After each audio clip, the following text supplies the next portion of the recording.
நிலா இங்கே ரொம்ப டென்ஷனாகி உட்காந்துருக்காங்க. அப்போ ராகவ் வராரு. ராகவ் வந்துட்டு இன்னும் லேப்டாப் வந்துடுச்சிங்களா அப்படின்றாரு.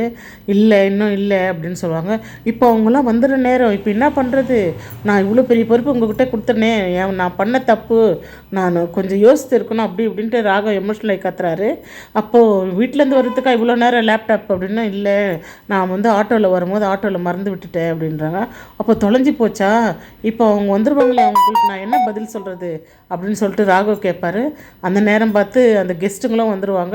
வந்துட்டோடனே இப்போ என்ன பண்ணுறது ராகவ், கொஞ்சம் டைம் கேளுங்க அவங்ககிட்ட அப்படின்னு சொல்லிகிட்டே இருப்பாங்க. அந்த நேரம் பார்த்து சோழன் வந்து எடுத்துகிட்டு வந்து கொடுத்துருவார் லேப்டாப்பு.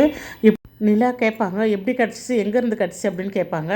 உடனே சோழன் வந்து, முதல்ல நீங்கள் போய் இப்போ அதை வந்து போய் ப்ரெசென்ட் பண்ணுங்கள், எந்த டென்ஷனும் வச்சுக்காதீங்க, நல்லபடியாக ப்ரெசென்ட் பண்ணிட்டு வாங்க, நம்ம மற்றதெல்லாம் அப்புறம் பேசிக்கலான்னு சொல்லிவிட்டு அவங்க ஆல் தி பெஸ்ட்டுங்க அப்படின்னு சொல்லி அனுப்புகிறாரு. அவங்களும் போய் நல்லபடியாக ப்ரெசென்ட் பண்ணிடுறாங்க. எல்லாருக்கும் ரொம்ப சந்தோஷம், இந்த ப்ராஜெக்ட் எங்களுக்கு ரொம்ப பிடிச்சிருக்கு அப்படின்றாங்க. அப்போ ராகவ் வந்து, நிலா நீங்கள் வெளியே வெயிட் பண்ணுங்கள், நான் வந்து சொல்கிறேன் அப்படின்னு சொல்லிட்டு சொல்லிடுவார். நிலா ரொம்ப சந்தோஷப்படுன்னு வெளியே வந்து அவங்களோட கேபினில் உட்காருவாங்க. அப்போ வந்து அவங்க ஃப்ரெண்டு கேட்பாங்க, நல்லபடியாக முடித்தேன், ரொம்ப நல்லபடியாக முடிஞ்சிடுச்சு, ராகவும் ஓகே சொன்னார் அப்படின்னு சொன்னாங்க. உடனே ஃபோன் எடுத்து, சோழன் நீங்கள் எங்கே இருக்கீங்கன்னா, நான் ஆஃபீஸ் வெளியே கீழே தாங்க இருக்காங்க அப்படின்வாங்க. உடனே நிலா ஆஃபீஸ்லேருந்து வெளியே வந்து சோழனை பார்த்து ஓடி வந்து கட்டி பிடிச்சிக்குவாங்க.